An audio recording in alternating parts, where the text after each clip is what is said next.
はい、皆さんこんにちは。ちょうどね、爆食というか飲みに行ったりもして、やっと次の日の朝になってまして、一番早い方がいいと思うんで、次の日ということで大会の心境と、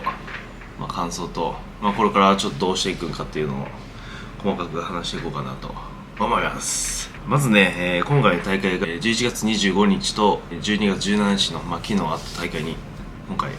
減量して出ました大会に。筋肉関係のスケジュールは来年の10月16日の、結構先になるんですけど、兵庫県の FWJ のクラシックフィジーク大会に出ようと思います。またそこに向けて準備していくっていうような予定になると思います。今回の大会の感想、大会出た人数なんですけど、僕のカテゴリーで16人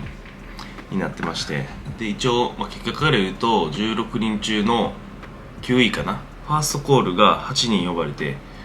セカンドコールの一応ずっと真ん中やったんですけど、ギリギリちょっとファーストコールに呼ばれへんかったなっていうようなところです。悔しいとかっていうのは全く正直なくて、で大会出たからモチベーションが上がるっていうのも正直ない。絞りきれてないのに出るのが、結構今回は嫌でしたね。でも大会出るっていうのがスイッチ入ったのも少し遅かったというか、半年ぐらいでやったらもう絞りきれるやろって自分の中での、経験不足の憶測で、でも今回ギリギリ12月17日に関しては結構本当に全然比べ物になるぐらいの過去位置で、最後は追い込んで、いいとこまでは絞りは最低ラインには持っていけたんかなっていうような感じではあるんですけど、でもまだまだ、絞りはあと甘かったなっていう。あと多分おそらく 2,3 キロを絞ったらおそらく、かなり絞りきれてたんかなっていうような感じですね、実際のところで。周りの選手、でかい人も正直なところ、バックステージとかのもでかい人はいたんですけど、僕が思うにはあそこの大会では僕がどんだけ絞り切っても、勝てるような大会ではなかったですね、正直。レベル的に言うと下半身に関しては正直トップクラス、もしくはもう僕が一番良かったのちゃうかぐらいの大きさと、カットとかっていうところやったんですけど、とにかく僕の場合は大会出て再度思ったこと、11月25日出た時にもう課題は明確やったんですけど、やっぱり胸と肩、いわゆる上半身ですよね。で逆にみんな多分おそらく下半身つけるのが難しいっ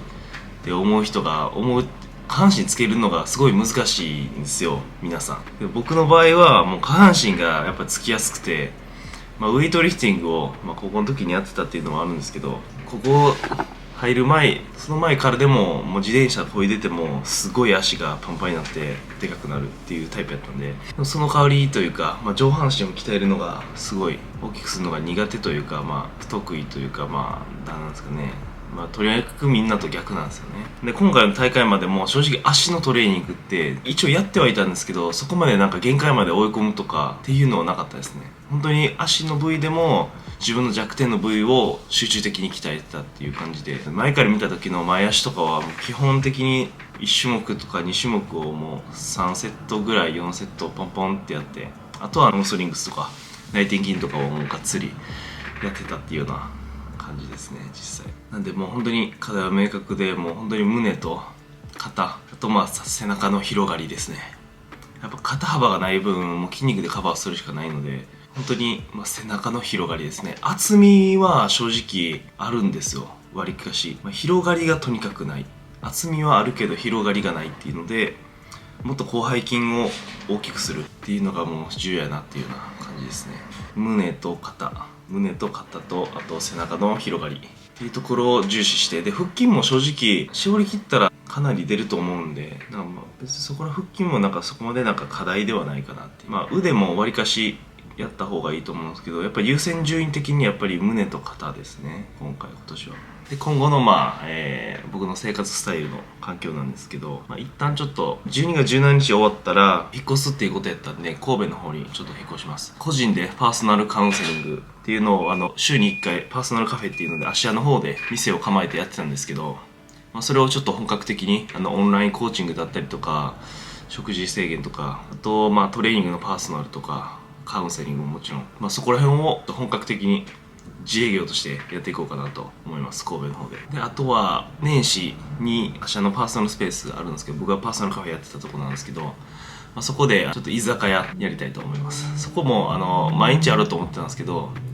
母親と一緒にやる予定なんですけど、一緒に話してたところ、神戸の方に行ったらパーソナルの方をがっつりちょっと仕事としてやっていこうかなっていうところと、あと居酒屋の方は週2回か3回夜するっていうような感じで、とにかくお金を稼ぎまくろうかなというような感じです。まずそこで自営業として、自営業ずっとやってみたかったので本格的にね、そのためにサラリーマン辞めたっていうのもあるんで、なんで一回そこで自信、お金を稼ぐというところのような自信もつけて、でかつボディビルもあと2年か3年間本気で上の上位まで狙いに行こうかなっていうようなところですね。で30歳までにワーキングホリデーに来年に行く予定やったんですけど、まず一旦自営業としてお金をちょっと稼いでからオーストラリア行って、バイトしてもいいしバイトしなくてもいいし、1年間オーストラリアに普通にいてもいいしっていうので、そういうお金を稼ぐと、そういう選択の自由も広がると思うんで、一応そういう計画で考えています。今も一応大会終わってからまた心境変わるんかなと思ったんですけど、やっぱり全く変わらなくて、単純に本当に日本であと 2,3 年間、仕事の方とボディビルの方をどんどんちょっと大きくしていけたらなと思います。ワーキングホリデーでオーストラリア海外行くのもおそらく29歳、今26歳なんですけど、29か30、29今1年間は絶対そこは行こうと思ってるんで、オーストラリアの方に1年間は29歳30歳には行こうと思います。30歳までになりますんでね、30歳までにビザが取れば、そこから1年間行けるっていうような仕組みになってるんで、あと3年後4年後にはワーキングホリデーに行こうと思います。それまでに今やってる本当にボディビルと、今これ映してるYouTube っていうのと、あと仕事の面をどんどん大きくしていけたらなと思いますっていうような感じで、大会の感想とか、そこら辺は全部言いましたかね。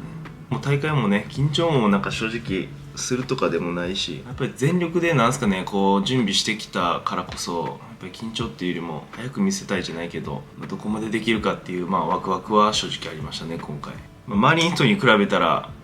僕と一緒ぐらいの絞りもいれば、僕より絞れてる人もいたんですけど、足が結構他の人よりも横から見たりとか前から見た時後ろから見た時もやっぱり幅であったりとか大きさ、しおり、カットとかっていうのも比較しても全然僕が買っていた部分がすごい良かったんで、本当に上半身がかなり課題やなっていうような感じです。では以上になります。大会の心境は以上になります。ではまた応援よろしくお願いいたします。またね、大会終わってからの YouTube もしっかり、トレーニングとかそういう僕のVlog ですねっていうのをまた映していこうかなと思いますんで、よろしくお願いいたします。皆さん応援ありがとうございました。またね。